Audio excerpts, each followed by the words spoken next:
As the theme song goes, lucky there's a Family Guy. Oh yes, in this edition of Watch Mojo's Deep Dive, we're going to be putting the spotlight on Seth MacFarlane's dysfunctional animated family extraordinaire, the Griffins. Peter, Lois, Meg, Chris, Brian, and Stewie have had their share of memorable outings. And lucky for us, Watch Mojo ranked them. Take a look. Hi there, I'm Peter Griffin, and you're watching PTV. Welcome to Watch Mojo, and today we're counting down our picks for the top 20 Family Guy episodes. You see, I'm a family guy. I understand. I'm The Simpsons. For this list, we'll be looking at the greatest, funniest, and most impactful episodes of Seth MacFarlane's animated sitcom. What was your favorite episode of Family Guy? Are there any we missed? Number 20. E Peterbus Unum. Just like the title, out of the many, this episode stands as a prime example of the golden age of Family Guy. Wait a second, if everybody respects you, how come you're still eating here by yourself? I don't shower. After Peter tries and fails to get a pool put in his backyard, he discovers that his house sits on land that isn't a part of the United States. So, Peter declares his house a new country called Peetoria. I was gonna call it Peterland, but that gay bar down by the airport already took it. The episode revels in Peter's overzealous new ruling of his country and the government's overreaction to such a small and insignificant power. Plus, we get a fun little parody of President Clinton ordering around his subordinates while naked. You can't touch this episode. Can't touch me. Number 19. Family Guy Viewer Mail Episodes. When a show runs out of ideas, sometimes you have to ask the audience. Well, the Griffin family didn't even have to ask. With mountains of mail arriving, Brian and Stewie share a few letters in these special episodes. This paves the way for several short stories with concepts that might not have been considered before. They include seeing things from Stewie's point of view, Peter having his strange wishes granted, and even the Griffin family getting superpowers. Is that all you can do? Ow! That kind of hurt. All of these suggested situations lead to interesting and side-splitting scenarios, and we're ever grateful that the Griffins answered. Number 18. The Thin White Line. While Family Guy focuses on making viewers laugh, sometimes the writers show that they can also tackle a serious subject or two. Brian's in a bit of a rut, so when he gets offered to be a sniffer dog for the police department, he jumps at the offer. This new enforcer of the law excels, bringing down many comedically themed crime outfits, including a fake Sunday school classroom. But on top of the crazy buddy cop scenarios that Joe and Brian end up in, the episode takes a real look at misusing power and addiction. Wow, Brian, have you lost weight? You gotta tell me your secret. Here's a hint. Put down the fork. Face! The dog gets sent to rehab and parts ways with the family, setting the stage for another amazing Brian episode in Hollywood. So this is some kind of shampoo commercial, right? Number 17. P-Terminator. As the show got on in years, it became more adventurous with its parodies, and by far one of the most kick-ass episodes was the homage to James Cameron's Terminator franchise. Stewie gets upset when Lois serves broccoli for dinner, so he designs a Peter-looking robot for revenge. But then, that same robot travels back in time to kill Stewie. Da-da-da-da-da. Da-da-da-da-da. Da-da-da-da-da. Da-da-da-da-da. Da-da-da-da-da. The time travel antics are a little complicated towards the end, but there's plenty of action and laughs to be had along the way. Plus, we get a bad-to-the-bone rendition of Surfin' Bird. Bird. Bird is a word. And a quick jab at Rick and Morty as the icing on the cake. That's not your normal time pad. Where'd you get that? I borrowed it from Rick and Morty. Number 16. Yugly Math. Stewie's technological shenanigans always lead to some of the series' most interesting episodes. When Brian uses Stewie's time machine to pick up women, his meddling causes it to malfunction, leading time to reverse at an accelerating rate. Infamous moments from across Family Guy history play out in front of our eyes in updated, albeit backwards animation. From Peter falling down the stairs to the infamous puking scene to an epic chicken fight.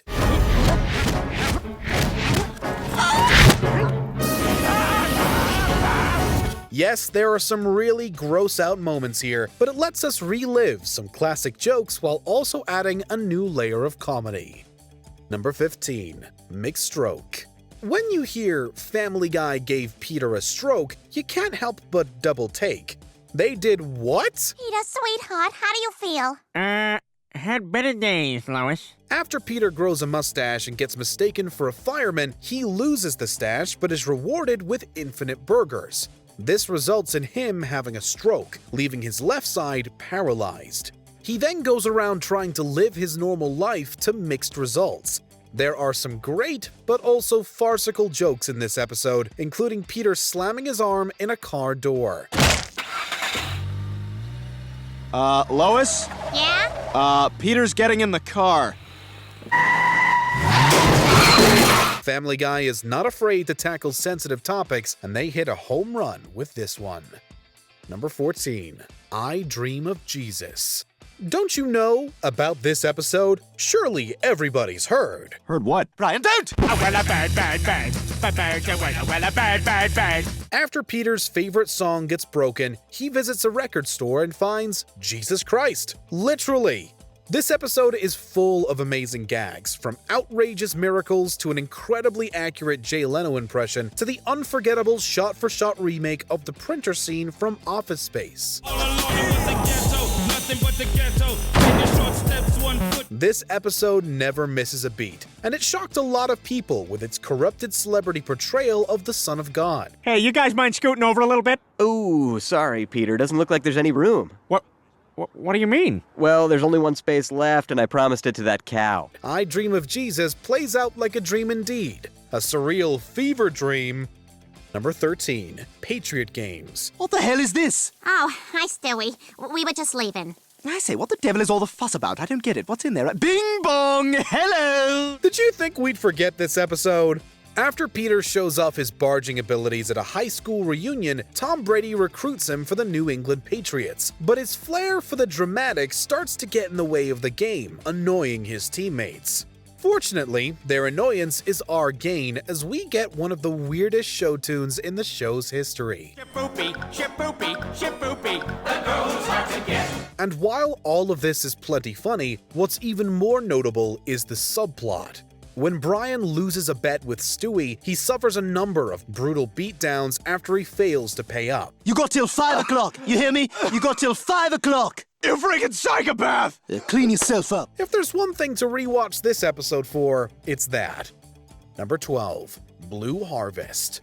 Star Wars has been parodied by several animated shows, but Family Guy was in a world of its own. Well, I guess I'll go bullseye some womp rats in my T-16. My God, you shoot small animals for fun? That's the first indicator of a serial killer, you freak. There's 2 sons and no women. What the hell am I supposed to do? When the power goes out, Peter tells the family the story of the sci-fi classic. Following the plot of A New Hope, we see the cast enter the roles of the famous sci-fi characters, and Blue Harvest delivers punchline after punchline, leaving you laughing even if you're not a Star Wars fan. I know we have a dangerous job to do here, but I'm taking this. I'm taking this couch. This satirical episode was so popular, Fox got the showrunners to parody the sequels as well.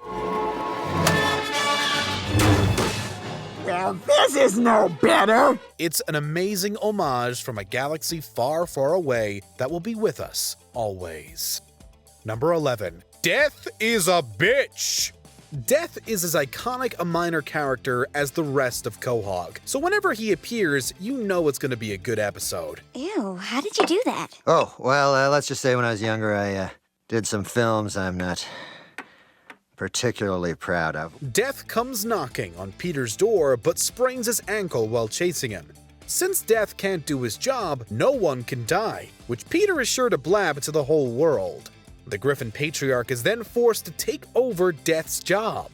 You'll kill the kids from Dawson's Creek! I knew it. As soon as that show came on the air, I said, I'm gonna be the one who has to kill these kids. The late Norm Macdonald's performance as Death is brilliant, and we still can't help but wonder if that giant squid still plagues the household. The healthiest thing we can do is just ignore this and pretend it doesn't exist. Just like we do with the squid. Number 10. The Simpsons Guy. Given that both of these shows are owned by Fox, they've poked fun at each other numerous times. However, when the Griffins actually met the Simpsons, everyone was flabbergasted. Eat my shorts. Eat my shorts. I love that. Seeing the people of Quahog interact with the residents of Springfield was a dream come true. The fact they addressed the accusations that one was a copy of the other created some amazing meta-humor, and the crossover also led to scenes that no one will forget. Both of these sitcoms have entertained the masses for decades, so it's no wonder that The Simpsons Guy is one of the most memorable Family Guy episodes. Number 9. Stewie kills Lois / Lois kills Stewie. Stewie's wish to kill his mother has been a fan-favorite conflict since the start of the show. In this iconic storyline, Stewie is finally able to pull the trigger and get rid of his mother. But we learn that Lois survived and takes on her son after he becomes a tyrannical president.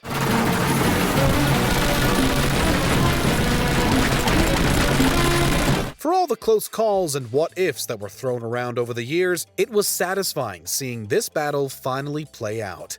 Stewie was brilliant, and Lois was a badass action hero. While it all did turn out to be a computer simulation, we're glad we got to see it happen. So it was sort of like a dream? No, it was a simulation. Yes, but theoretically, if someone watched the events of that simulation from start to finish, only to find out that none of it really happened, I mean, you don't think that should be just like a giant middle finger to them? Number 8. Daboom. This episode was certainly explosive among fans.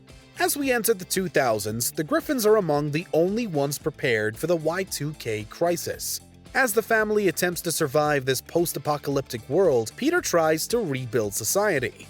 You can guess how well that worked out. Today, my vision for our future comes true. A chicken in every pot and a cap in every ass. The story is filled with plenty of memorable gags, including the first appearance of Ernie the Giant Chicken. Oh, yeah, and that nice chicken outside gave me this coupon. I'm sorry, this is expired. You son of a... Of course, the world can't stay like this, so we get a perfect homage when we learn the whole episode was a dream by Victoria Principal from Dallas. Bobby! Good morning. Oh, Bobby, I just had the weirdest dream. I dreamt I saw the strangest episode of Family Guy, and there was a giant chicken, and Stewie was an octopus. Hey, come on now. It's a fantastic episode all round. Number 7. Meet the Quagmires. You don't know what you have until it's gone. Peter gets jealous of Quagmire's single lifestyle, so Death sends him and Brian back in time so Peter can get a taste for it. In doing so, he drastically changes the present. Morning, sweetie. Ah! Who the hell are you? What are you doing in my bed? Peter, it's me, Molly, your wife. He's married to Molly Ringwald. Al Gore is the President of the United States, and Lois is married to Quagmire. We see that everyone seems a lot happier in this universe, all except Peter with the knowledge of what he's lost. Although the world might have been better if they weren't married, seeing Peter fight for Lois does amount to a touching resolution in Back to the Future fashion. Earth angel, please be mine. My darling dear, love you for all time. I'm just a fool. Number 6. Petarded. Family Guy likes to shock audiences from time to time, and Petarded might not be made today. What color is a fire truck? Oh, God, I always get these. Okay, all right, fire truck. Fire truck. What color are those red fire trucks? Oh, God, I can picture them now, all red and everything. When Peter wins at Trivial Pursuit, thanks to some meddling from Lois, he starts flaunting his superior knowledge. This annoys Brian and results in Peter taking an IQ test, which reveals some shocking news. However, he then takes advantage of this so he can get away with whatever he wants. Oh, is this thing on? Attention restaurant customers. Testicles. That is all. There are a lot of good jokes in this episode, even if it's far from sensitive to its subject matter. Yet, it remains a highly rated episode since its airing thanks to its dark, twisted humor. Number 5. Brian and Stewie. Bottle episodes, where the characters are trapped with each other for a certain length of time, can lead to some serious vulnerability and discovery. And this episode did not disappoint. When Brian takes Stewie to his safe deposit box, the two accidentally get locked in for the weekend. As they count down the hours, the writers really delve deep into their relationship with no cutaways to be seen. There are a few laughs for sure, but it's the emotional turmoil and development that hits home. I care a great deal about you. A very great deal. Maybe even deeper than that. I love you. It's episodes like these where we get to empathize with our characters that can prove to be the most memorable. Number 4. PTV. Family Guy has come under a lot of scrutiny for its jokes and subject matter, so Seth MacFarlane decided to send a message with PTV. In this episode, Peter gets sick and tired of his favorite shows being meddled with, so he creates his own TV station, but the result is a visit from the FCC. The episode roasts the sometimes unworkable standards of the Federal Communications Commission. And while there are plenty of jokes in here that could have gotten the show in trouble, they aren't even subtle when they start singing a jaunty tune. They will clean up all your talking in a manner such as this. They will make you take a tinkle when you wanna take a piss. While it may not be at the top of this list, it will certainly remain unforgettable for the FCC. Number 3. And Then There Were Fewer. This love letter to movies like And Then There Were None and Clue was incredibly memorable for shaking up the formula. Instead of just following the Griffin family through their shenanigans, this episode allows the extended cast of Family Guy to shine as we discover a murder mystery. Maybe it was that cat who was the murderer. Let me ask him. Meow, meow, meow? Meow, meow, meow, meow? We don't all talk like that. I happen to be a professor. You can't help but get hooked when prominent side characters are getting axed off left and right. And while the plot is full of amazing twists and turns, the show doesn't forget to be funny. The murderer is one of us. And someone ate the last goat cheese tartlet. Now I hope I die next. We love the fact that all these years down the line, Stewie still hasn't lost his edge. If anybody's gonna take that down, it's gonna be me. Number 2. Back to the pilot.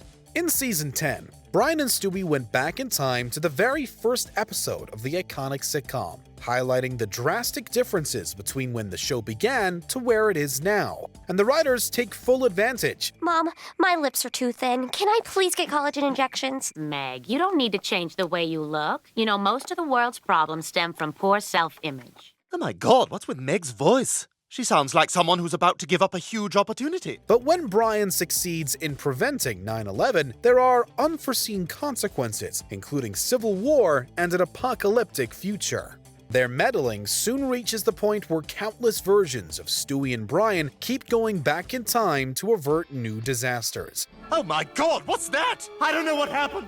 This is life for some reason. Don't do whatever you're about to do. God help us. This is no way to live. It was an incredibly funny and even thought-provoking take on the risks of time travel.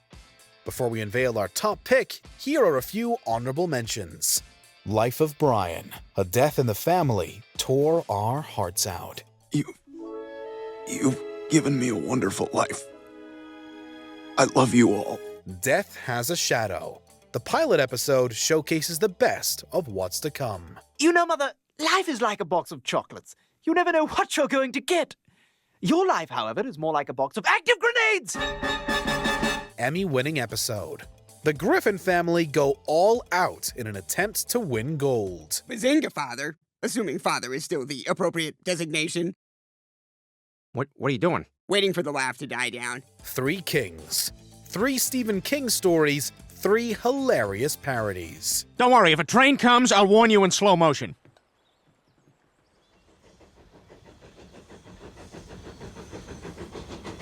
Train! 12 and a Half Angry Men. This episode lets the minor characters shine. Enough! Was a movie with Jennifer Lopez that did not live up to expectations. Number 1, Road to the Multiverse. Love it. Hate it. Love it. Hate it. Brian? This feels weird. Whenever Road 2 is in the title, you know Brian and Stewie are in for quite the adventure, whether that be trying to get home or attempting to kill Santa Claus. But perhaps the greatest and most adventurous episode of Family Guy is Road to the Multiverse. In this episode, the duo explores the endless possible realities after Stewie wins an animal contest with a mutated pig. Wait, you bred a pig? Sure did. Most genetically perfect one in the contest. Oink. The vast universes get funnier and funnier with every new one introduced, including a dog universe, a robot chicken universe, and the most expensive looking, the Disney universe. It's a wonderful day for pie. You can ask all the birds in the sky, and they'll tell you real sweet with a musical tweet. It's a wonderful day for pie. While comedy is always subjective, no one will ever forget It's a Wonderful Day for Pie, and you know it. It would be a major understatement to say that Family Guy does not shy away from controversy. In fact, they embrace it. And frankly, I wouldn't want it any other way. Check this out. I'll tell you what, shove your list up your butt because Christmas time is killing us. Welcome to Watch Mojo, and today we're counting down our picks for the top 10 controversial Family Guy episodes. Okay, I'll do it. Homer Simpson and Peter Griffin are an even greater team than the Air Force. For this list, we'll be looking at the most controversial episodes of Family Guy that generated intense discussion and vitriol within the media. What do you think of the controversy? Number 10. Road to the North Pole. Leave it to Family Guy to turn a Christmas episode into a controversial hour of television containing themes of slavery and death. I don't understand. I thought you were supposed to be jolly and happy. I used to be. Like all Road 2 episodes, this one stars Brian and Stewie. They travel to the North Pole where they encounter a sickly Santa Claus, feral reindeer, deformed elves, and a disgusting industrial factory. I started with one family of magic elves, and every year I needed more and more to keep up. Now they're just a sickly race of mutated genetic disasters. This disturbing depiction of the typically innocent North Pole drew some criticism, as did a scene where Stewie and Brian break into a house and traumatize the inhabitants. Hey, who the hell are you? Hello? What are you doing in my house? We're Santa Claus. Even for die-hard Family Guy fans, Road to the North Pole can prove a little too much. We're not even Santa anymore. This has been a home invasion. Number 9. The 2,000-year-old virgin. Really, anything depicting Jesus in a non-traditional manner is bound to be controversial. Another problematic Christmas episode, the 2,000-year-old virgin sees a depressed Jesus living a lonely life in Quahog. Nice place here. This is not too good. Yeah, I know it's nothing fancy, but, you know, I'm not really into material possessions. Jeez, this place is depressing. Feeling bad for him, Peter allows Jesus to sleep with Lois, but later learns that this is an annual ploy that Jesus pulls on gullible men. Not surprisingly, the episode garnered controversy for its depiction of Jesus as a deceitful womanizer. Listen, pal, Jesus ain't no virgin. He did the same thing to me last Christmas. He what? Yeah, Jesus did the same thing to my wife Christmas before last, and my buddy's wife the year before that. Some critics labeled it blasphemous and offensive, while others criticized the lazy nature of the joke. Well taught, Jesus. Well taught. Yeah, I guess. Who cares? I'm not even real. Merry Christmas. Family Guy loves to provoke its audience with religious jokes, and for some, this one went too far. Number 8. Brian and Stewie. One of the most unique half hours of Family Guy, Brian and Stewie is a bottle episode that takes its characters surprisingly seriously. The two get locked in a bank vault over a weekend and proceed to share intimate thoughts with each other. Sometimes it's all too much. What is? Life, everything. The episode's serious script received widespread praise, but the proceedings were arguably tarnished by the use of gross-out humor. Brian and Stewie contains a rather revolting subplot about Stewie's used diaper, and it results in some horrific and disgusting sights.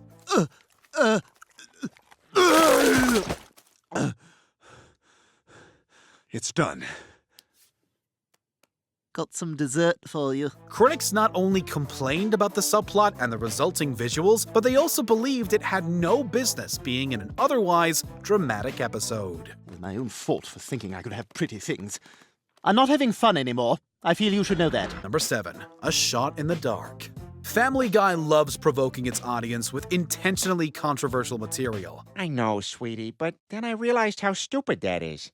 Okay, bye. You guys are my everything. This episode was inspired by the killing of Trayvon Martin and sees Peter accidentally shooting Cleveland Jr. What the hell? Hey, you! Step away from that table. Say, brain fart. Window. Sorry.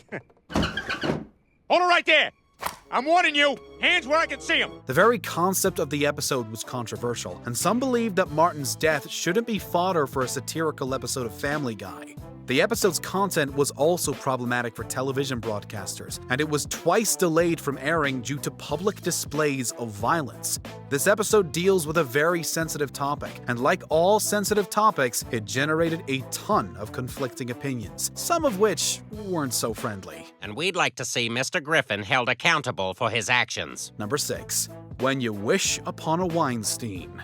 This is the legendary lost episode that left early Family Guy fans eagerly curious. Tony Robbins hungry.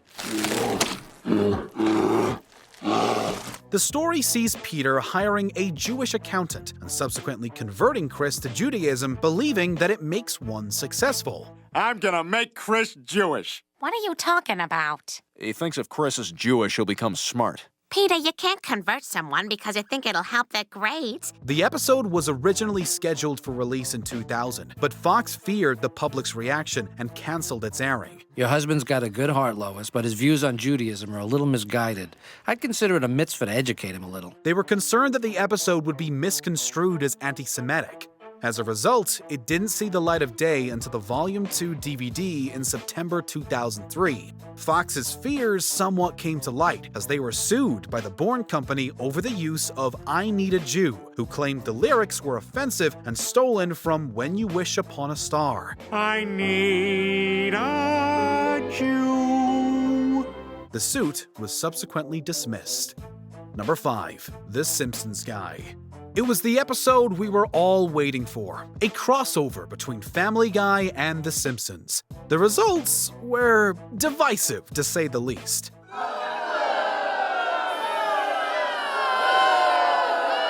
Not only did it receive mixed reviews, but it generated some controversy for its content. The Parents Television Council decried Stewie's obscene prank to Moe, calling it punchline offensive. Oh my god, that's amazing! That's the coolest thing ever! Hey, I want to try. Okay. Mo's Tavern. Hello, Mo. But this was just one example of a wider problem. Some critics believe that the episode makes for a poor crossover, arguing Family Guy's dark and provocative brand of humor doesn't blend well with the more family-friendly tone of The Simpsons. Intellectual theft! What do you have to say about that, Griffin? Go! As a result, scenes involving nudity and violence were criticized. Number 4. Turban Cowboy. By season 11, Family Guy had veered fully into offensive territory. In this highly controversial episode, Peter befriends a Muslim man named Mahmoud. I am Mahmoud. I'm Peter. You know, I never seen a hat like that before, so I'm very scared of it. No, this is just a taghiya. It's a traditional Muslim prayer cap. Oh. Hey, you know who'd look funny wearing one of those? The Monopoly guy. Peter plans to convert to Islam, but changes his mind when he realizes that Mahmoud is hoping to blow up the Quahog Bridge. Ah! Oh my god! The episode contains a ton of violent and disturbing images, like Peter blowing up various landmarks with a cell phone and plowing his car through the Boston Marathon. That, combines with the generally offensive nature of the storyline, has made Turban Cowboy an infamous episode of Family Guy. Following the Boston Marathon incident, Fox removed Turban Cowboy from streaming services. Number 3. Quagmire's Dad. This 8th season episode garnered widespread criticism for its depiction of transgender themes. The story centers around Quagmire, who grapples with Ida, the new identity of one of his parents. Okay, you know what? Elephant in the room. I'll say it. So, Ida, you miss your penis? Peter! Thank you for asking it. Jesus. No, it's okay. It's a perfectly normal question. We can't sit here and just pretend everything's the same. Other characters also treat Ida with offensive attitudes. Brian violently vomits after unknowingly sleeping with her, and the Griffins throw out food that Ida brought for dinner. I made a crumble. Oh, how thoughtful. Throw it away in the outside garbage. While Seth MacFarlane believes that the episode treated its themes with tender care, mostly everyone else disagreed. While the portrayal of Ida herself was commended, many critics felt that the attitudes of the other characters were mean-spirited. I don't even know what to call you. My dad? My other mother? My friend who pees sitting down but can also palm a basketball? What about Ida? Oh, no. Number 2. Partial Terms of Endearment. This is the second episode that Fox refused to air, following Season 3's When You Wish Upon a Weinstein. In this one, Lois becomes a surrogate mother through in vitro fertilization. It was suggested that I find a healthy woman who would consider carrying our child to term. And well, Lois, that's why we're here. We were wondering if you would be our surrogate. Oh my God. You want me to carry your child? However, the parents die in a car accident, leaving Lois with an important decision. The episode was generally praised for its themes and discussions, but its quality was overshadowed by its reputation. Hello, friend. I hear you're contemplating having an abortion. But before you do, remember, science has proven that within hours of conception, a human fetus has started a college fund and has already made your first Mother's Day card out of macaroni and glitter. Fox canceled the airing over content concerns, and unlike When You Wish Upon a Weinstein, Adult Swim acquiesced to Fox and agreed not to air the episode. To this day, Partial Terms of Endearment has not aired on Fox, although it would receive a US DVD release and air in the UK. Of course it's a big decision. Life is full of big decisions. Number 1. Screams of Silence, the story of Brenda Q. This is easily the most infamous episode of Family Guy, and it once again revolves around Quagmire. Glenn, don't die from autoerotic asphyxiation. Your friends want to go fishing with you. This song is from childhood? In Screams of Silence, he and the boys plot to kill Jeff, who has been physically and mentally tormenting Quagmire's sister. Unlike most Family Guy episodes, bar maybe Brian and Stewie, Screams of Silence is largely played straight. Unfortunately, many critics felt that the show failed to treat its serious subject matter with the necessary care and depth. And for many, the episode simply came across as shockingly violent and morally abhorrent. I choke myself every day, you bastard! Everyone agreed that Caitlin Olsen made for a great guest star, but she was the only redeeming thing about an otherwise irredeemable episode. Oh my God. No, it's really not that bad. It only hurts when I see. While Family Guy is very much an animated series, there have been a number of live-action sequences on the show. No, really. And these moments find the cartoon at its most surreal. And hey, that's saying something. But as always, you don't need to take my word for it. Check this out. Look, there's the Aurora Borealis. Yes, and there's the Aurora Borealis. Hi there. Welcome to Watch Mojo, and today we're counting down our picks for the top 10 Family Guy live-action sequences. The problem now is that these people are expecting a show. Ladies and gentlemen, Mr. Conway Twitty. To convey this moment of shock at the depth of the conspiracy around me, here's Ryan O'Neal in the movie Tough Guys Don't Dance. Oh, man.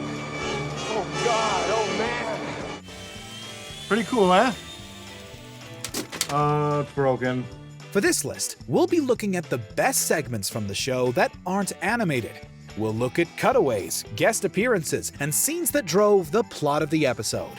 What was your favorite live-action moment in Family Guy? Any we missed?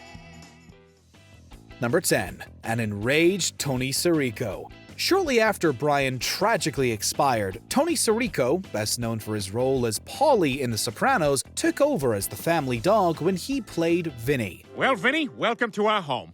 All right, this is good. This is good. Hey, you guys got a good bang of broadcasts, you know that? While Vinny's appearance in the house during Season 12 was short-lived, Tony made another appearance in Season 13 as himself. Chris needs to pass his history class if he's to pass the 9th grade. So, Stewie and Brian take him on an educational trip through space and time. And Italy before pasta. Hey! Oh! Vowel sound! They were always a ridiculous people. After Stewie makes fun of Italians, Tony makes an appearance to let them know how angry he is in a hilarious cameo. Hey, Family Guy, you're lucky I got a manigot in the oven, or I'd bash your face into a bolognese. That's 2 kinds of food. That's how angry I am. Number 9. Conway Twitty. Yikes! Looks like I need a distraction. Ladies and gentlemen, Mr. Conway Twitty.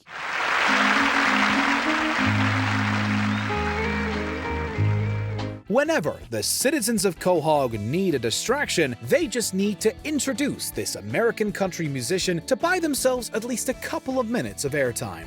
Conway Twitty became somewhat of a running joke through the series. Characters were free to randomly cue him up to sing one of his songs.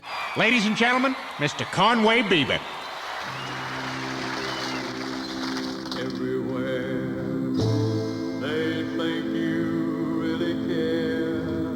He's made infamous appearances in episodes like The Juice is Loose and Lois Comes Out of Her Shell, and even became Darth Twitty for the Star Wars special. Ladies and gentlemen, Mr. Darth Twitty.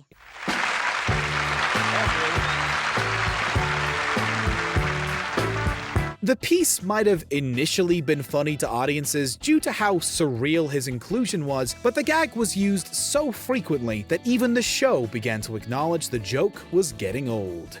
That's the problem with this world. Too many people go overboard with what they believe. Like Quagmire when he thought he was the one getting the spin-off.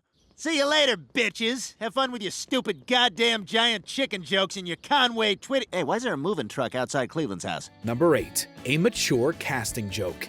As a show gets on in age, it sometimes starts to dabble in meta-humor.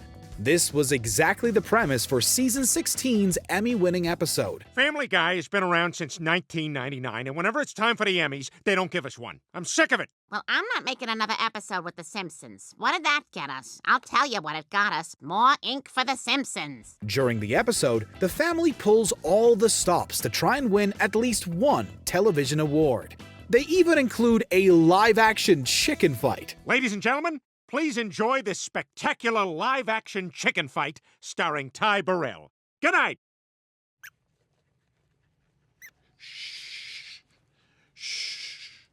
The Family Guy formula gets drastically shaken up as they parody other award-winning shows in various categories. Peter even tries to win Best Casting by bringing in Asa Akira, a performer known for more adult-oriented films. Have you done anything like this before? Never. This is my first time. All right, now a lot of these scenes are going to be you interacting with someone else, so I'll just come around and read with you. Now, since I'm holding the camera, I'm going to need some help with my belt buckle. The scene's premise and dialogue is loaded with double entendres. It's such a risque live-action cameo that even Peter comments on it. It's back this way. And who was that Asian girl on the couch? I think you knew who that was. Number 7. Real Time with Bill Maher. Actually, Dana, if I may, I have some insight on this. Bill, do you mind? Go, dog. Brian has been a self-proclaimed writer for a long time, but it wasn't until Stewie helped him write Wish It, Want It, Do It that he started to get some recognition. As he tours with the book release, his ego starts to get the better of him. His newfound bravado leads to his downfall when Bill Maher invites him onto the show. Aren't Wish It and Want It really the same thing? I mean, your book basically makes 3 points and 2 of them the same point. Brian proceeds to get torn down for his pompous attitude and how harmful his book actually is. While this mashup isn't exactly Who Framed Roger Rabbit, it brought a new layer of comedy to the show.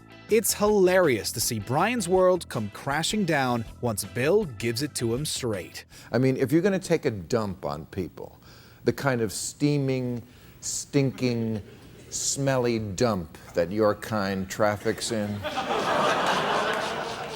at least stand by your dump. Number 6. Good night and have a pleasant tomorrow. After an intoxicated Brian makes out with Meg, Meg develops a huge crush on him. He spends the rest of the episode trying to insist that he's just not into her, but Meg doesn't seem to hear Brian's pleas. What's that, Brian? Oh, you were just kidding. Oh, I know you were. I love you too, Brian. And you love me. You do love me, Brian. In order to really get her to listen, Brian says that Garrett Morris, who serves as the fictional headmaster of the New York School for the Hard of Hearing, will help out. The actor then suddenly appears in live action. Meg, we're not boyfriend and girlfriend. We're not boyfriend and girlfriend! I will never be attracted to you. I will never be attracted to you! Whatever Brian says to Meg, Morris repeats while screaming as loud as he can, in a nod to his iconic bit from Saturday Night Live. It's a bizarre cameo that left us a little confused and uncomfortable, but laughing all the same. Good night, and have a pleasant tomorrow. Good night, and have a pleasant tomorrow! Number 5. Peter Takes a Trip. Whenever a cartoon series makes it big, there's always a segment of the fan base who want to know what their favorite characters would look like in real life. Fortunately, Family Guy gave us that vision as early as Season 2. In local news, a new drug craze may have Quahog students licked. It's called Toad. The Colombian spotted toad, to be precise, Diane. When licked, these toads trigger an intense psychedelic euphoria. That's just great. Lois and Peter confront Chris when they think he might be licking hallucinogenic toads. Peter decides to recount his own experience with questionable substances. This flashback leads to a brief visual of him sitting on a park bench in the real world.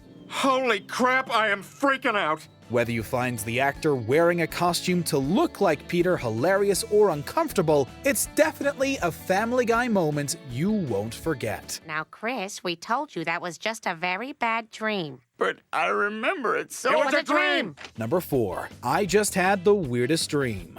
When the millennium approaches, Y2K turns the world post-apocalyptic and a list of ridiculous events unfold. Dangerous people run amok, genetic mutations are commonplace, and Peter becomes mayor of New Quahog. He naturally ends up leading the town into complete ruin. Where did you get the metal for all those guns? Recycling. I used the pipes from our irrigation system. Are you crazy? You destroyed all our water pipes? We don't need guns, we need food and water. I have a canker sore on my lip and I keep poking at it with my tongue, but that's only making it worse. As the family walks away from the disaster, the camera fades to Pam Ewing from the show Dallas. Good morning. Oh, Bobby, I just had the weirdest dream. I dreamt I saw the strangest episode of Family Guy, and there was a giant chicken, and Stewie was an octopus. Hey, come on now. She became an infamous part of TV history after revealing that an entire season of the show had been a dream. Here, Pam confides in her husband Bobby and reveals that the Family Guy episode we just saw was just a dream before looking into the camera. It's all right. Everything's gonna be okay. What's Family Guy? It was a fantastic and funny way to reset the animated world after a bonkers episode. Number 3, a Christmas narrator. Hi, I'm Ron McFarlane, Seth MacFarlane's father, and I'm here to tell you the story of a very special Christmas in Quahog. Usually, you don't want your dad saying embarrassing stuff in front of everyone. That doesn't seem to be the case in the McFarlane household. Hey, you want to hear a real live-action fart instead of one of those fake cartoony ones?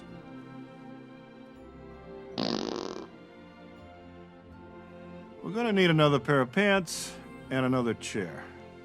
In a fantastic Family Guy Christmas special, Seth MacFarlane roped his father Ron into narrating The Road to the North Pole. During Brian and Stewie's adventure to eliminate Santa Claus, Old Man McFarlane offers plenty of jokes in between scenes. As long as I've got all you people watching, does anyone want to buy some pot? He burps, plays with toys, and offers you some less than legal substances. Honestly, Ron seems like a pretty chill guy. His live-action cameo was an awesome way for Seth to incorporate his family into the show. Number 2, Go to Sleep, Adam West. Who knew Family Guy could address such complex issues in such a charming way? When Meg gets the mumps, she turns to Faith for support. At the same time, Brian tries to get her away from more destructive habits. But what is there to believe in without God? Where do the answers come from? Well, that's all part of the human experience. It's what we're here to find out. And I bet you that the real answer to the nature of our existence is going to be more unimaginably amazing than we can possibly conceive. The two end up having a deep conversation about the nature of their existence. But in the end, the answer is even more ridiculous than you can imagine. It turns out, the entire Family Guy universe takes place in the lampshade of a bedroom shared by Rob Lowe and Adam West. I swear I heard something. Oh, Adam, we have been over and over this. There is nothing under your bed. There is nothing in the closet. There are no such things as monsters. After Adam thinks he hears something, Rob comforts him. They then acknowledge the fact that they're actors in an adorable and hilarious way. Now, try to go to sleep, because we got to get up in the morning and make movies. We're big Hollywood actors. Yeah, we are. Before we unveil our top pick, here are a few honorable mentions. I'm Dressed Like a Cat. Peter joins Paula Abdul to sing Opposites Attract with a twist. It ain't fiction, Just a natural fact. we come together. 'Cause I'm dressed like a cat. Brian and Stewie in the real world. Traveling to different universes gets a bit too real. Brian, this feels weird. Hit the button. I'm suing. Alyssa Milano really doesn't like jokes at her expense. Hey, since I became president, profits have been higher than Alyssa Milano. What kind of cheap shot? Joel? I'm suing. I'm on it. Scott Bakula takes a quantum leap into Quahog. All because Quagmire doesn't recognize himself in the mirror. This isn't who I am. I looked in the mirror this morning, and it was like I was looking at a man I'd never seen before. Hi, Scott Bakula. Number 1. The Worry Song. During a yard sale, Stewie's bear Rupert is mistakenly sold by Brian. They find out where the person who purchased the toy has moved to. But if they're going to get over the mountains of Colorado, they must rent a helicopter. When they don't have enough money for the deposit, they offer a jaunty tune instead. You may think that song and dance is dated, boring and dry, but you might just learn to like it if you give it a try. What follows is perhaps the most iconic live-action sequence in Family Guy history. Stewie joins Gene Kelly for The Worry Song, replacing Jerry Mouse from Anchors Away. 1, 2, 3, 4. 1, 2, 3, 4. 1, 2, 3. 1, 2, 3. La la la la la la. La la la la la la. You see? It's easy. Stewie looks positively joyful as he bounces around to a classic dance number. The piece impressed audiences and the helicopter rental before the duo sets off to find Rupert.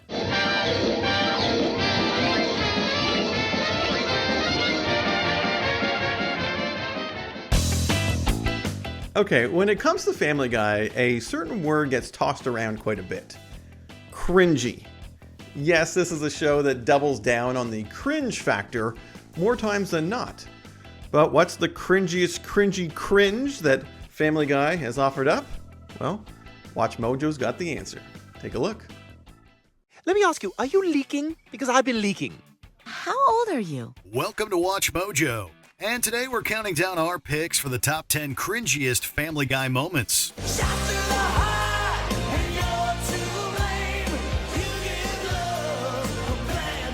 For this list, we'll be looking at the hard-to-stomach moments with the characters from Quahog. We're not saying these scenes are necessarily bad, just that they rely heavily on cringe to deliver humor. A good majority of these scenes will be story-heavy, so expect spoilers ahead. Which Family Guy scenes make you wince? Number 10. How Peter delivers bad news. Sometimes, no news is the best news, especially with how Peter delivers it. Well, I better tell Cleveland. I got a knack for delivering bad news. I don't know how to tell you this, Mr. Devaney, so I'll let these guys do it. In arguably one of the most controversial cutaways in Season 4, Peter recalls how he's amazing at giving bad news. We then cut to him and a barbershop quartet singing an upbeat song to tell an ailing patient that he has AIDS. You have AIDS. Yes, you have AIDS. I hate to tell you, boy, that you have AIDS. You got the AIDS. You may have caught it when you stuck that filthy needle in here. Admittedly, the song is kind of morbidly hilarious and catchy, clearly intending to be tasteless. Still, we can't help but shudder imagining what it would be like to receive this kind of news in such a tactless way. Be sure that you see that this is not HIV, but full-blown. Number 9. Everybody spit on Meg. The Griffins are hiding in a panic room while their house is being robbed, but they have the idea of sending Meg down the vents so she can get help. Meg, go get us some sandwiches. Wait a minute, that's a great idea. If Meg can get through the vent, she can sneak out and go get help. Meg doesn't want to do this, but Peter ignores her and tells everyone to spit on her so she'll slide easily down the vents. Dad, I can't go through the vent. Yeah, she's right. We need to grease her up so she doesn't get stuck. Everybody spit on Meg. Stop! Stop! You got Stop! Stop! Okay, okay. They do so without question, and then forcibly shove her down the vent. She screams that she hates her family, and honestly, can you blame her? I hate you all! We love the Meg being a punching bag dynamic, but sometimes her family can be harsh even by their standards. And her luck in this episode only gets worse from here. Put my sandwich on whole wheat, please. No. Don't use that mustard. Use the other mustard. Oh, God, Meg, they know you're there. Quick, scrape that mustard off. Use the other mustard. Number 8. Not taking the high road. Peter is remembering an incident at Michael J. Fox's party when suddenly we cut to him addressing the audience directly. Hi, I'm Peter Griffin. Now, we were going to show you the actual scene, but it would just make us all sad. He mentions how they originally planned to do a cutaway gag of Fox accidentally spilling wine all over Peter's shirt, making an obvious jab at the actor's Parkinson's disease. He said, send me the bill. Actually, that's not how he said it, but, we got there.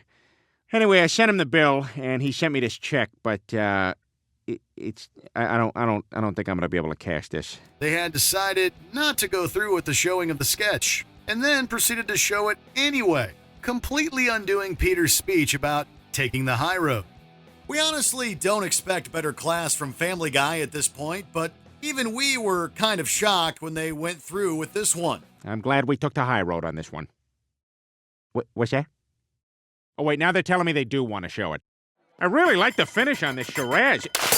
Son of a bitch, what is your problem? Number 7. Quagmire grooming Meg. Meg has just turned 18, and Quagmire, being the persistent pervert that he is, finally makes his move. Hey, where's that Pinky going, huh? Where's he going? What's he do? Get back here. There you go.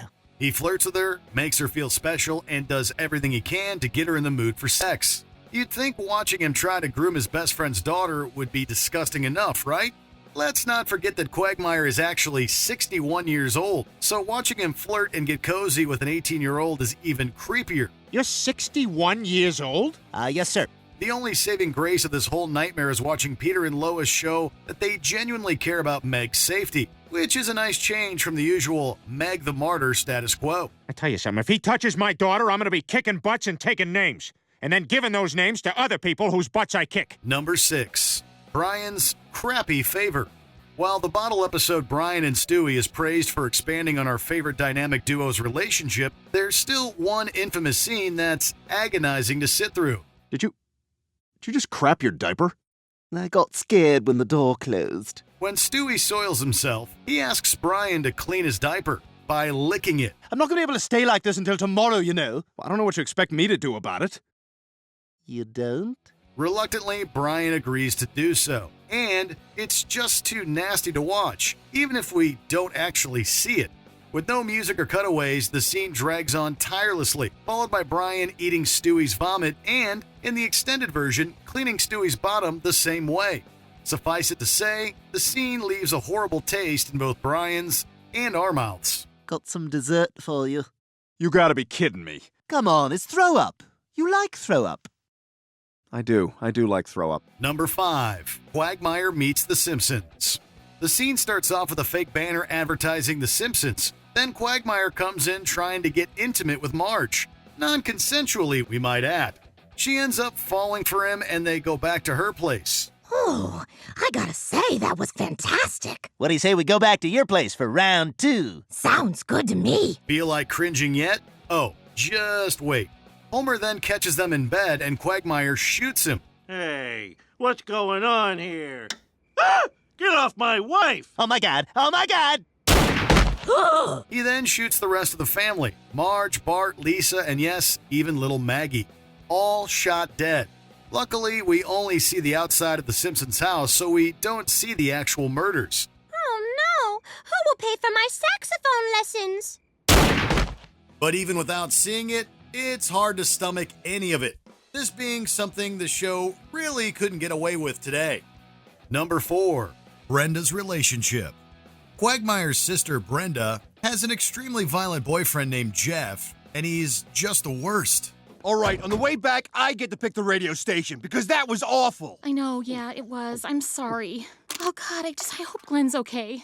I'm so worried about him. Shut up and limp! He mistreats her verbally, emotionally, and physically on a daily basis for no reason. And Brenda is so broken and frightened that she takes the abuse without question. It's really not that bad. It only hurts when I see. Domestic abuse is one of the worst experiences anyone in real life can endure.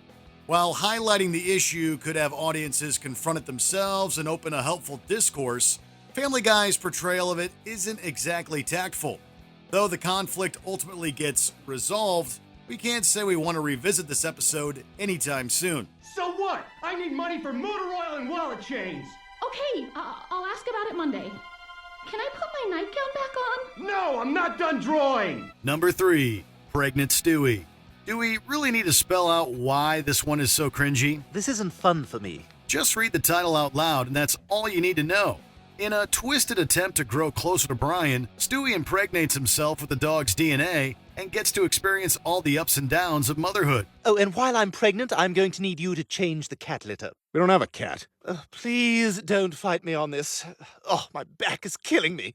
And I've also been experiencing a little morning sickness. Even if he is a maniacal genius with a thirst for blood, Stewie is still an infant himself. So the idea of him impregnating himself is wrong on so many levels, and the actual birth is horrific even though we don't see it. They're coming out of everywhere! Ah, kill me! This hurts too much! Look, we love Brian and Stewie as a duo, but did we really need to see it escalate to this? Number 2, Peter saves the whale. Peter seems to have a happy talent for taking a bad situation and making it even worse. This whale's beached himself. He needs to get back in the water or he'll die. Step aside, I'll handle this. Give me some room. For example, he tries to rescue a beached whale with a forklift, only to end up impaling the poor creature. What's that? Not disturbing or disgusting enough for you? How about a full minute of Peter trying to shake the large mammal off the forklift? Though we can't show it all here, it gets impossible to stomach as the poor whale completely falls apart. The beachgoers are rightfully traumatized by this disgusting display while all Peter cares about is showing off his forklift skills. Your whale come. Oh, cool shell. Makes you wonder who suffered worse, the whale or the audience. Before we unveil our top pick, here are a few other dishonorable mentions. Brian getting his teeth knocked out. Why wouldn't Peter just let him have the rope?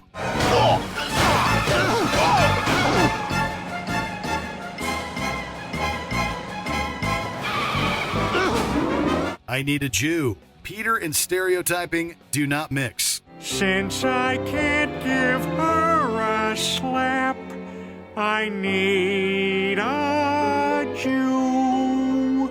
Carter drinking eggnog. Peter manages to make nog way, way dirtier. I don't like eggnog. Drink the nog, Carter. I don't want to. Take it, Carter. Take all the nog. No! Yeah, you like that nog. Don't spit the nog out. Homer and Peter's sexy car wash. Our eyes. Ugh, our eyes. Well, none of these is my car, but we promised these scumbags a show. Number 1, The Cosby Show, Knowing What We Know Now. The characters are gathered around the TV to watch a new version of The Cosby Show, subtitled Knowing What We Know Now. We now return to The Cosby Show, Knowing What We Know Now. It then shows a remake of the theme song with a few female co-stars either passed out or heavily drugged. We all know what this is referencing, right? Unfortunately, Bill Cosby's name has become synonymous with his indecent assault charges, and it's admittedly hard to look back at his old work and not think about the crimes he's accused of.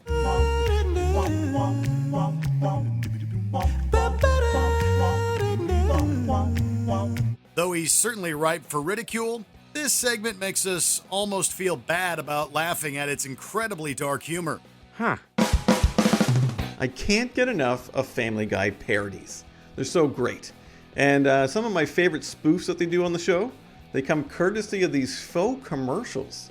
There have been numerous advertisements that have aired throughout the series. So it's only fitting that we take a look at the best ones. This is living, Bitterman. This set of wheels is even better than those talking cars on that commercial. Hey, how you doing there? Welcome to Watch Mojo, and today we're counting down our picks for the top 10 funniest commercials in Family Guy. Ball in a cup, it's a ball in a cup. Ball in a cup, ball in a cup. We're gonna turn it on. We're gonna bring you the power. Oh, yeah! For this list, we'll be looking at the most hilarious parodies of ads seen on the long-running cartoon comedy. What's your favorite commercial parody on the show? Number 10. Mentos. Do you remember those Mentos commercials where someone needs a creative solution to a dilemma and somehow gets one by Mentos in their mouth? It doesn't matter what comes, fresh goes better in life. With Mentos fresh and full of life.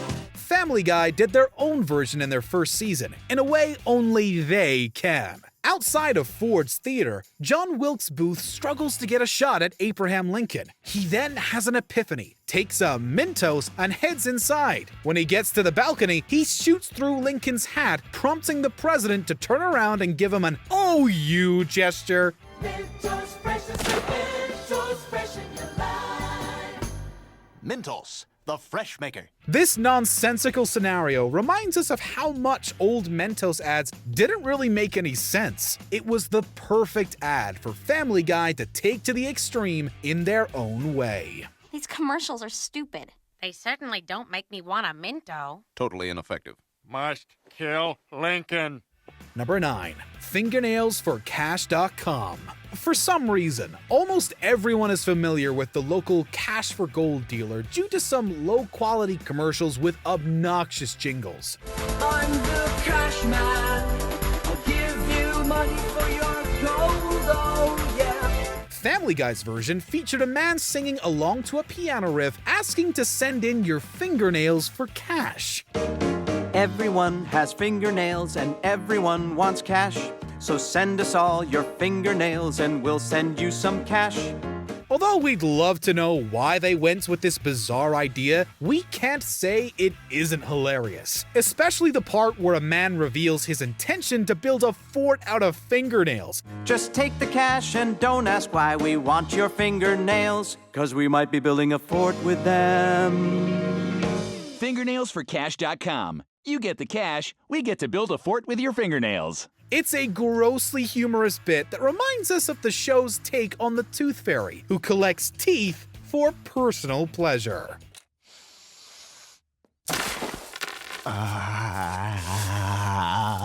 Number 8. Cereal commercials. Family Guy has been through a lot of cereal mascot jokes, as well as quite a few commercial parodies. It's so difficult to pick just one that we're going to highlight our favorites. Post Raisin Bran. Made with raisins, which are grapes that have been dried in the sun for a long period of time. There's a 1950s Raisin Bran commercial in which the ingredients are explained in hilarious detail multiple times. We also see a commercial for Trix in which the bunny isn't much of a pushover. Sumo Tonight, brought to you by Asian Trix. Silly rabbit, Twix are for kids. You share! And a Cheerios commercial featuring Peter as the caring dad. The latter is particularly hilarious. As an innocent child asks his father what he wanted to be when he grew up, he's told his unexpected arrival ruined his father's dreams to be a rock star. I smiled at one girl in a cell phone store, and now here I am stuck eating cereal for dinner with a kid. You'll always be a rock star to me, Dad. You ruined my life. I'm going to bed. Number 7. Cheetos. My God, I'm cooler than that cheetah from the commercials.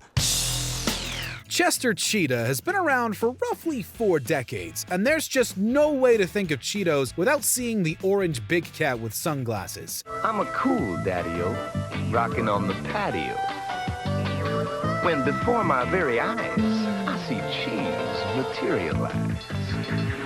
If you're looking for something else you can't unsee, Family Guy presents a version of the beloved mascot that's a little too into his own product. As he indulges in bad habits, Rush plays in the background, and Chester crushes a glass in enthusiasm, getting shards in his hands. Oh, God, there is no drummer better than Neil Peart! It ain't easy being cheesy. This ad gives a new meaning to the slogan, "It ain't easy being cheesy." Looks like Chester needs to lay off the cheese. Maybe even go to rehab. Number 6. Juicy fruit. They found us, kid. We're going back to base. Just as soon as I grab some powder with these skiing young people. Anyone who grew up in the 80s or 90s remembers Juicy Fruit commercials. They often featured a group of young people engaged in some exciting activity while chewing copious amounts of Juicy Fruit gum. After all, the taste will allegedly move ya. Juicy fruit is gonna move ya. It juices soft, it gets right to ya. So why mess with nostalgic perfection? In one of their famous Star Wars specials, Peter's Han Solo takes a moment to go skiing with some friends. We then see a basically shot-for-shot remake of 1991's skiing Juicy Fruit commercial. What's great about this one is that there's no major deviation or satirical jokes. It's just the same commercial animated. Juicy fruit, the taste is gonna move ya. Number 5. Nike. You know those inspirational sports gear commercials? Nike is guilty of many of them, and this didn't go unnoticed by our friends at Family Guy. If greatness doesn't come knocking at your door, maybe you should go knock on its door. In Peter's version, he speaks of going the distance, pushing your limits, and taking things one step further. This, of course, results in complete nonsense. It begins with the typical push yourself physically stuff, as Peter goes from running a mile to running a marathon. It then spirals into having 3 families, executing them all, and ending up on death row. Don't go to the funeral, because remember, you got 2 other families to deal with and a marathon to train for. Don't just let Kenneth walk out of your life. Take his life from him. This commercial does an excellent job at parodying the inspirational tone Nike commercials go for. And bonus point to the ending tagline. Nike. You may not notice, but our full name is Nikel. Number 4. Wacky waving inflatable arm flailing tube man. Wacky waving inflatable arm flailing tube man. Wacky waving inflatable arm flailing tube man. Wacky waving inflatable arm flailing tube man. Any fan of the series is familiar with this one. Al Harrington and his shipping error have resulted in a warehouse full of those tube men often seen flailing wildly outside of car dealerships. Now he wishes to pass those savings on to you. Attract customers to your business. Make a splash at your next presentation. Keep grandma company. Protect your crops. Confuse your neighbors. The full commercial highlights the benefits of owning one of these innovative wonders. You can keep grandma company, show your enthusiasm in church, and confuse your neighbors. The thing about this commercial is it really clears up where one can purchase a tube man. Whatever your wacky waving inflatable arm flailing tube man needs are. So come on down to Al Harrington's wacky waving inflatable arm flailing tube man emporium and warehouse. Route 2 in Weekapaug! It also has a Star Wars version. Intergalactic proton-powered electrical tentacled advertising droids. Intergalactic proton-powered electrical tentacled advertising droids. Intergalactic proton-powered electrical tentacled advertising droids. Number 3. Butter spread. The 80s and 90s kids will remember the old campaign for an apparently impressive margarine product that featured only a couple's hands. They would gesture towards it, discussing the product and butter their toast. Stick around, I'm on a roll. Let me in a muffin. As usual, Family Guy took it to the next level. Hey, is that new butter substitute? It sure is. The man asks the woman about the product and then attempts to get some on his butter knife, only to be refused. His extreme response is to stab his partner's hand. Her response is to reveal that she has hepatitis. I Hey, joke's on you, I have hepatitis. Clearly, the relationship in this version has some serious problems that the couple from the original ads didn't. Number 2, Pepperidge Farm. Pepperidge Farm seems to keep tabs on a lot of things. They always remember. Pepperidge Farm raisin bread. You see, Pepperidge Farm remembers. While we recall the time Futurama parodied the commercial, Family Guy elevated the joke. Remember those sweet, warm New England summers? Remember sipping lemonade underneath a shady tree? Remember when you hit that pedestrian with your car at the crosswalk and then just drove away?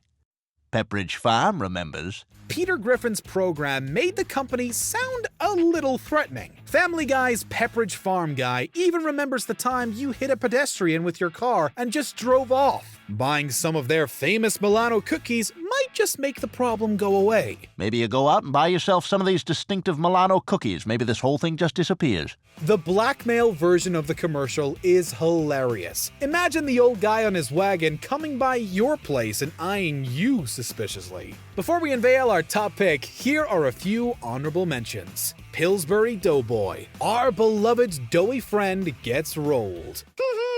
Nothing says I love you like something from... Hey, what the hell are you doing, you crazy bitch? These ought to cheer Brian up. Cinnamon buns are his favorite. Wilkins Hyundai and Subaru. A classic monotonous athlete advert. At Wilkins Hyundai and Subaru, we have Hyundais and Subarus. Army recruitment. A normally serious U.S. Army commercial gets wild and adds a catchphrase. The U.S. Army. Oh, yeah! Your experience may differ. Pawtucket Patriot Ale. A refreshing beverage on a New England beach. Pawtucket Patriot, the perfect beer for New England beaches. Sanguelto, the blood thinner for gray-haired folks. Thanks to Sanguelto, I can snuggle with my age-appropriate wife on a blanket underneath non-holiday-related fireworks. I left her for 6 weeks back in 2009, only to realize I was already too old to bed the type of women that would make such a separation worth it. Number 1. All Fruit. This is another commercial from the 80s, and Peter is kind enough to explain the reference after the fact. Please pass the all fruit. Pass the Polana all fruit. Pass the Polana all fruit. Would you please pass the jelly? Polana All Fruit had a commercial in 1989 that featured an unruly man at a breakfast referring to the all fruit as jelly. This outraged the fellow diners and even made an older woman faint. Would you please pass the jelly? Polana All Fruit is real fruit, sweetened only with fruit juice. You'll call it delicious, you'll call it remarkable, but please, don't dare call it jelly. Family Guy recreates the commercial and has Peter appear in an editing room to show the original and describe the situation. Okay, watch. Here's where it all goes to hell. Would you please pass the jelly? See, he called it jelly. All right, now what I don't get is, if they know this guy, why are they surprised by the way he talks?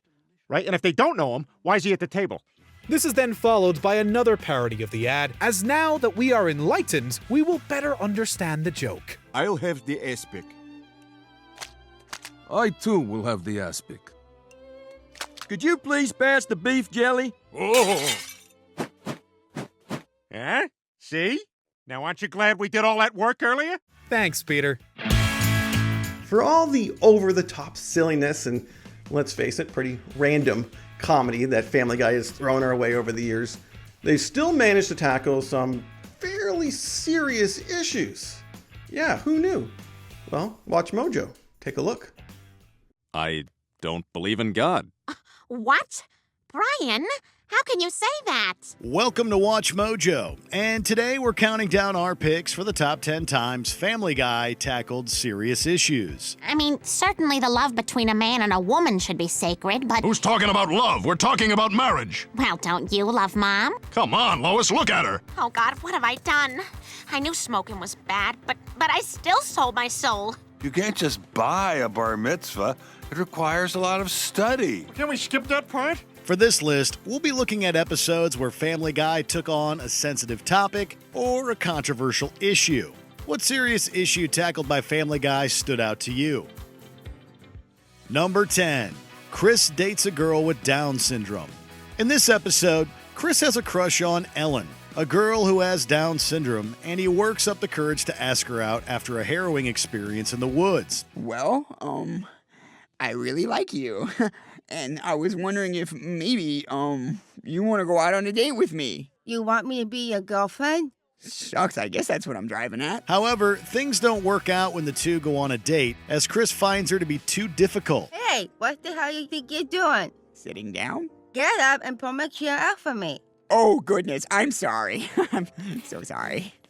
That's better. Andrea F. Friedman, the actress who voices Ellen, has Down syndrome in real life, and the message of the episode is that people with Down syndrome are like everyone else, for better or for worse. However, the episode also contained a controversial reference to former Alaska Governor Sarah Palin, who has a child with Down syndrome. Several people, including Palin herself, were outraged by the joke at the time of the episode's airing. So what do your parents do? That's better. My dad's an accountant, and my mom is the former governor of Alaska. Number 9.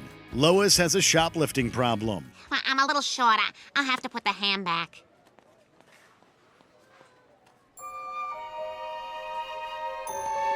The reason Lois engages in this illegal activity is because of the rush it gives her when she gets away with it.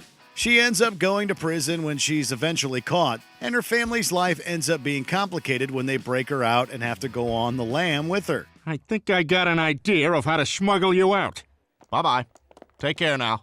Have a nice day. The episode doesn't delve into the effects of shoplifting, such as the harm it does to stores or how the costs are pushed onto consumers. The moral doesn't really go beyond shoplifting as a crime, so nobody should do it.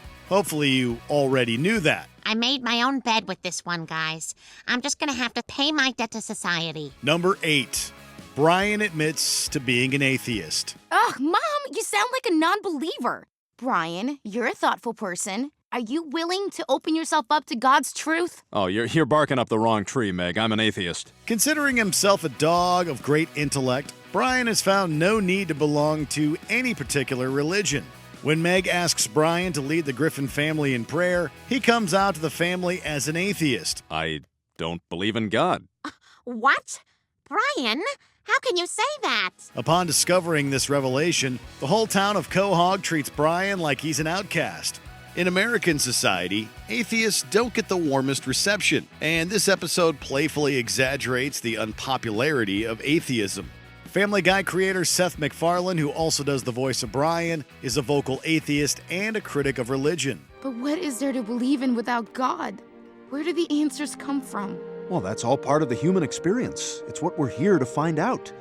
And I bet you that the real answer to the nature of our existence is going to be more unimaginably amazing than we can possibly conceive. Number 7. Brian Griffin fights for marriage equality. Brian's cousin Jasper plans to enter a same-sex marriage, but it's threatened because Adam West is considering issuing a ban. Some breaking news today when Mayor West announced he will sign a citywide ban on gay marriages next week. While controversial, it has nonetheless effectively distracted all of us from the Diggum fiasco. To stick up for his cousin, Brian tries to change people's minds about gay marriage, including Lois. With this take on gay marriage, Family Guy comments on the hypocrisy of people who pretend that letting LGBTQ+ people get married is a threat, while such people don't respect their own marriage. What if Brian's right? I mean, certainly the love between a man and a woman should be sacred, but... Who's talking about love? We're talking about marriage. Well, don't you love Mom? Come on, Lois, look at her. So 2 straight people who hate each other have more of a right to be together than 2 gay people who love each other? That's what we raised you to believe. The show also pokes fun at politicians who use the issues like marriage equality as a political distraction from their own failures, such as Mayor West with his Diggum statue. I'm sorry, Mayor West. Well, you were only doing what you thought was right, Brian. And hey, you've distracted everyone from the Diggum statue, so I guess we don't need this bill anymore. Number 6. The Griffins befriend a Jewish man. Given how irresponsible Peter is, it isn't surprising that he's no good with money. So perhaps you'd be interested in something every homeowner cannot be without: volcano insurance. Go on. According to my uncle, who's a real whiz with volcanoes, a volcano is coming this way. I too have an uncle. Come in. When he's helped by accountant Max Weinstein, Peter assumes the man is good with finances because he's Jewish. Impressed with his Jewish friend, Peter pushes for Chris to convert to Judaism in the hopes that becoming Jewish will provide Chris with a better life. Oh, Lois, I'm gonna make Chris Jewish. What are you talking about? He thinks if Chris is Jewish, he'll become smart. Various stereotypes about Jewish people are explored and poked fun at in this episode. Because of its subject matter, the episode was considered so controversial that Fox didn't air it until after it had already premiered on Adult Swim. How much for one of those? You can't just buy a bar mitzvah. It requires a lot of study. Can we skip that part? I mean, come on. If Chris knew how to study, he wouldn't need to become Jewish in the first place, right? Number 5. Peter Griffin takes on Big Tobacco. Hello, boys. Today's pie is cherry. It'll be ready just in time for lunch. Wow, these guys sure know how to run a company. Look how happy those morons are. They'll never realize we're using those toys to get children addicted to our company's cigarettes. After the El Dorado Cigarette Company buys out the happy-go-lucky toy factory, Peter finds himself working for the organization. He finds the job to be lucrative and is quickly promoted to president of the company. However, this doesn't sit well with Lois and the rest of his family, who find Peter doing the bidding of Big Tobacco to be morally reprehensible. Oh, God, what have I done? I knew smoking was bad, but I still sold my soul. And for what? Martha Stewart? Come on, kids. We gotta put a stop to this. Now! The episode satirizes tactics cigarette companies use to deflect blame, such as lobbying Congress and tactics they use to target consumers through advertising mascots like the Marlboro Man and Joe Camel. Timmy, where's Lassie? She's out in the orchard, Ma. Peaches are coming in mighty early this year. Smoke. You know what they say, Timmy. Early peaches, long summer. Smoke. What's that, Lassie? Are you smoking yet? Number 4. The Griffins deal with immigration. Boy, I never knew it'd feel this good to love my country. It's like loving God or a step-parent. You never really feel them love you back, but that's okay because they got other stuff going on, and you understand. With a newfound sense of patriotism after attending a parade celebrating military vets, Peter becomes fiercely anti-immigrant. However, because of an office policy he pushed for that required his company to verify every employee's legal status, Peter finds out that he wasn't born in the USA, but actually Mexico. I was so afraid of being judged by the community that I never filled out the paperwork to make you a citizen. Mom, what are you saying? Peter, as far as the U.S. government is concerned, you're an illegal Mexican immigrant. Unable to pass a citizenship test, his status is considered undocumented, and he discovers what life is like on the other side of the immigration debate. In classic Family Guy fashion, the episode takes sympathy with undocumented immigrants while still cracking jokes at their expense. Immigrants built this country, and I say it's time for us to take it back. Who's with me? Could you say whole speech again in Spanish? Number 3. The Griffins come to terms with Brian's passing. In 2013, Family Guy decided to take a bold step and send Brian to the great beyond. His untimely passing was the result of getting hit by a car while getting ready to practice some street hockey. Brian, look out! One of the most emotional moments from the show comes when the Griffins visit Brian in his final moments to say goodbye. Damn it, Brian, you can't die. We were going to do so many things together. We were going to become windsurfers. I was going to be a little better than you, but we were both going to be good. However, Brian was brought back a couple of episodes later, which one could argue mitigated the finality of the issue. Many longtime fans of Family Guy were furious that the show would send off such a beloved character as Brian. You've given me a wonderful life. I love you all. Number 2. Glenn Quagmire deals with his dad coming out as transgender. At ease, ladies. Hey, Glenn, you're not going to give your dad an entrance? Oh, yeah, I forgot. Guys, watch this. Upon coming to Quahog to attend a naval ball, Quagmire's father Dan intends to become a woman, identifying as Ida. Quagmire doesn't know how to react, feeling mostly uncomfortable and ashamed. Of course, Peter is completely unenlightened on the subject, and when the Griffins host Quagmire and Ida, he raises questions that are stupid and pointless related to the gender reassignment surgery. But I did put a lot of planning into the meal. Yeah, we went down the list. Nothing with wieners, nuts, or grapes. Out of respect.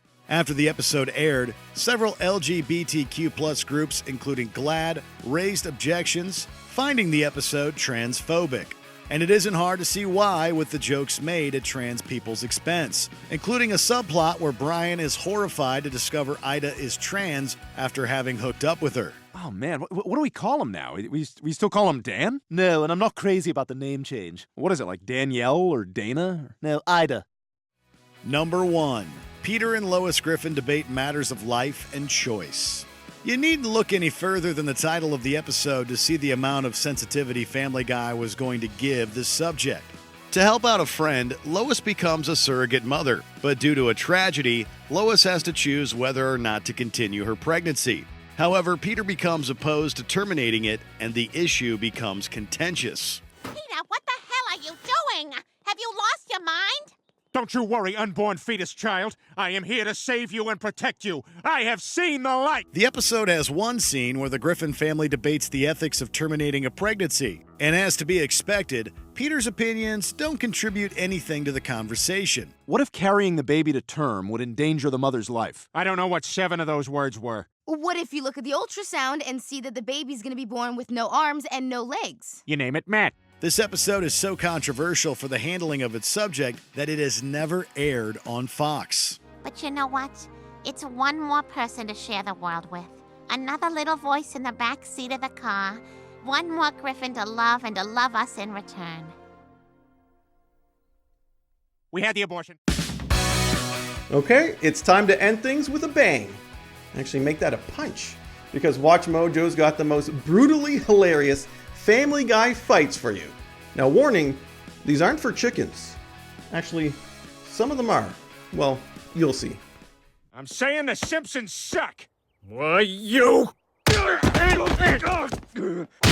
Welcome to Watch Mojo, and today we'll be counting down our picks for the top 10 Family Guy fights.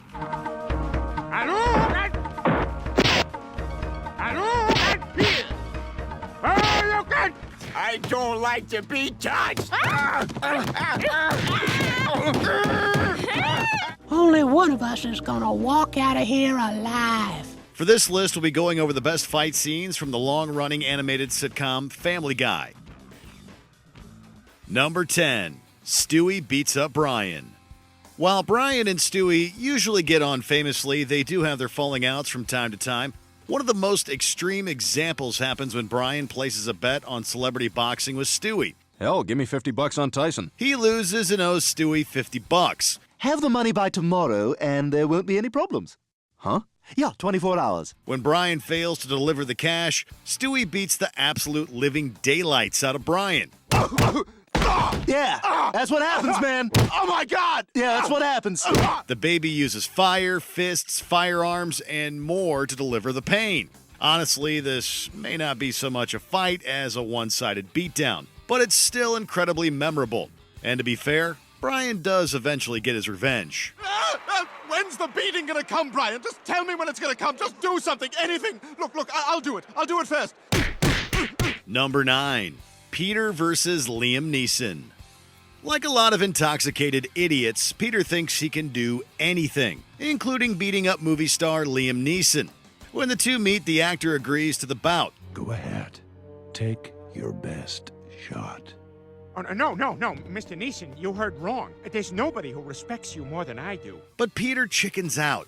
Neeson forces him to perform degrading tasks to make up for his cowardice. So what I need you to do is to go to a local gym and ask men to pee in your hands.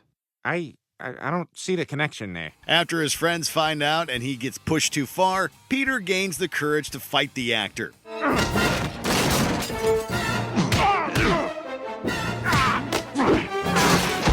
He actually manages to get a few good hits in.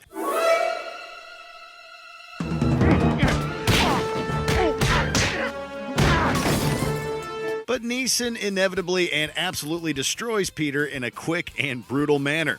We guess that's what happens when you fight someone who's been recognized internationally as a tough guy since he was 55 and who scraps with wolves, just for fun. I also steal small items from 7-Eleven. Number 8, Cafeteria Fight.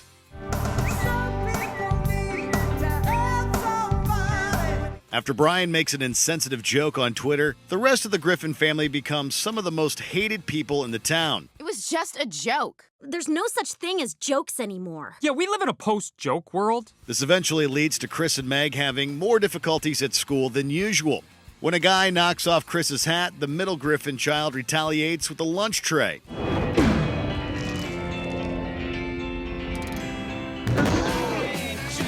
What follows is an intense, fast-paced fight paying tribute to the church scene from Kingsman: The Secret Service.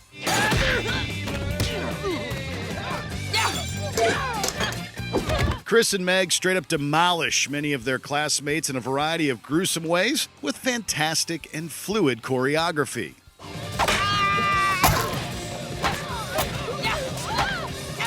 And to think, their extremely violent kerfuffle started just because of an off-color tweet. Number 7. Stewie versus Lois.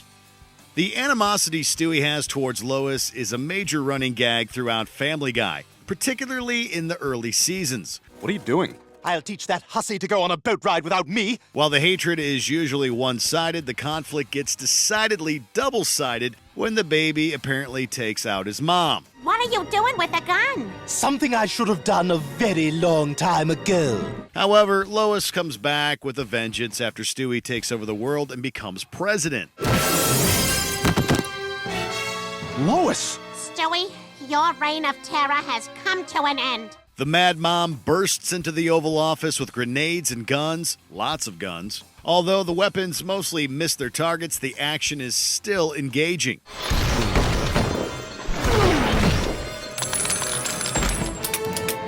The two combatants keep things interesting by using everything from knives to a flamethrower. Ultimately, Peter's intervention leads to Lois coming out on top.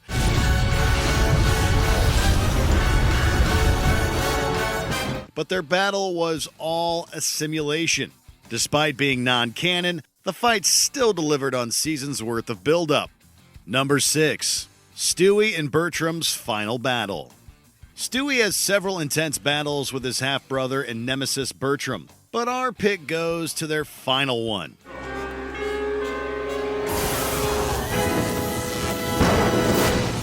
After Stewie accidentally kickstarts the Big Bang during a time travel accident, his rival Bertram steals the time machine. The intelligent inventor follows his rival into the past. I am gonna kill one of your ancestors, effectively erasing you from history! Bertram intended to take Stewie's ancestor, Leonardo da Vinci, to an early grave, but our hero interferes. Stewie! That's my name, don't wear it out. What follows is a chase over Renaissance Italy in prototype flying machines complete with missiles?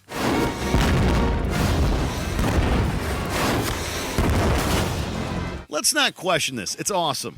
Although Stewie warns Bertram that taking Da Vinci out will cause the universe's destruction, the diabolical infant does it anyway. In return, Stewie finally puts an end to his brother and punctuates the moment with a terrible pun. Hey, Bertram, what's your favorite kind of bottled water? Huh? Mine's Arrowhead. Number 5. The Griffin Family Battle Royale.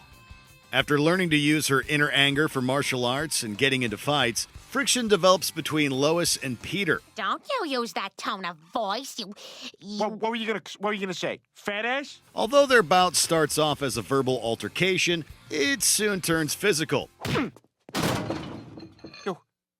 You just hit me. That's right. Then their two oldest kids take sides and begin throwing hands. I don't like to be touched! It's not long before Brian and Stewie join in the melee as well.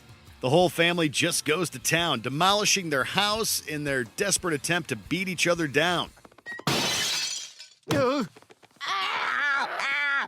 Even their shared laughter over Peter's head getting stuck in a painting of a horse's backside isn't enough to stop their onslaught.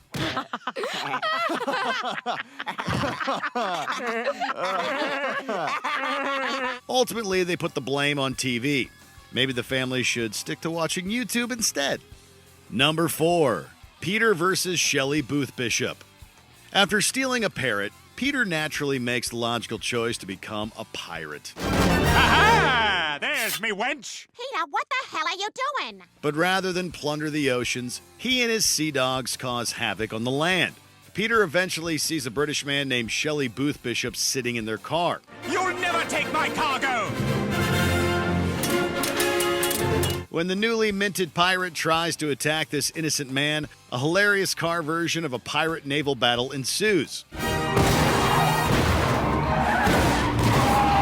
We see cannons, a sail, and even a sword fight.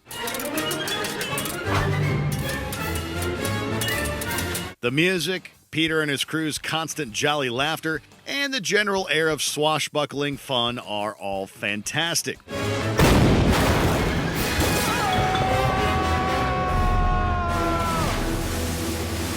All the random pirate elements make this one of the show's most lighthearted and enjoyable fights.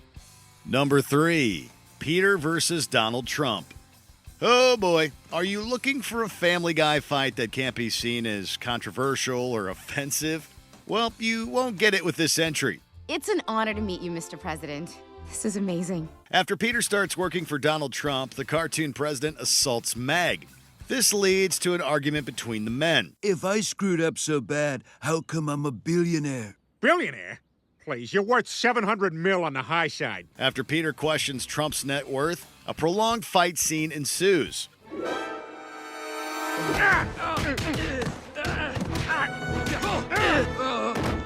The two fight all over Washington, D.C. We see the White House, Congress, and the Air and Space Museum all turned into impromptu fight arenas.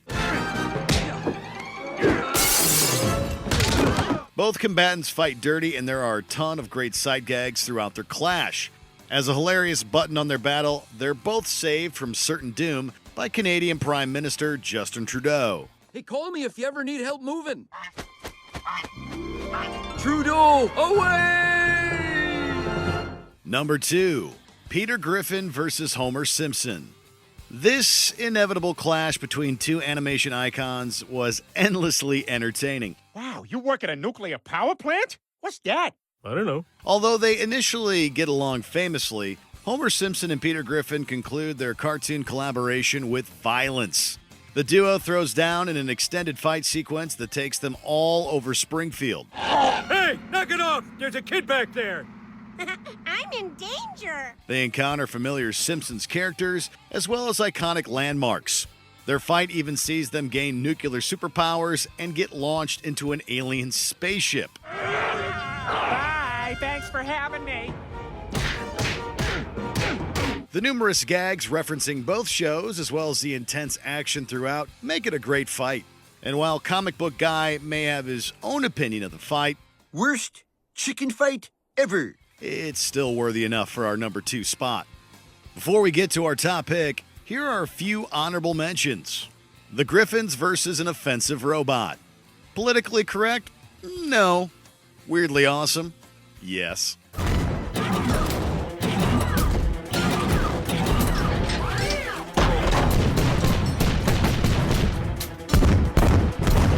Herbert versus Franz. We're not rooting for either, but the slow-mo is hilarious. Hang on, Pills. Yeah, me too. We're fighting. Where am I? It's okay, we're fighting. Wake up.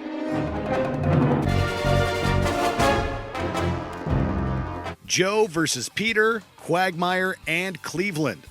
Joe can really throw down. Come on, guys, get him!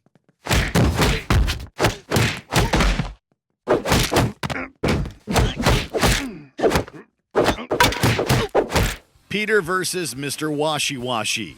Street Fighter, eat your heart out.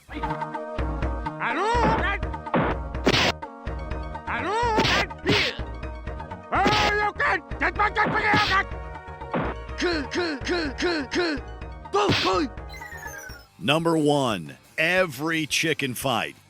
That's right, all of them. Oh, yeah, and that nice chicken outside gave me this coupon. I'm sorry, this is expired. You son of a...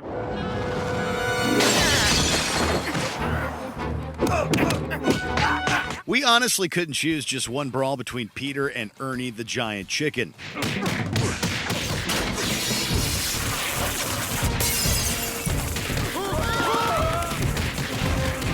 Their fight across time and space might just be the best of all of their bouts, but we felt like they're all so great that they needed to be acknowledged at the same time. Chicken gave me a bad coupon.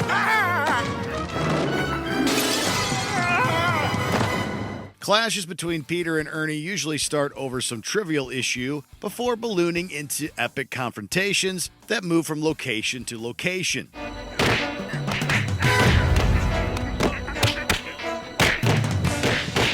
The grand scale of their fights definitely inspired the previous two entries on our list, as well as popularizing the presence of fight scenes in the show.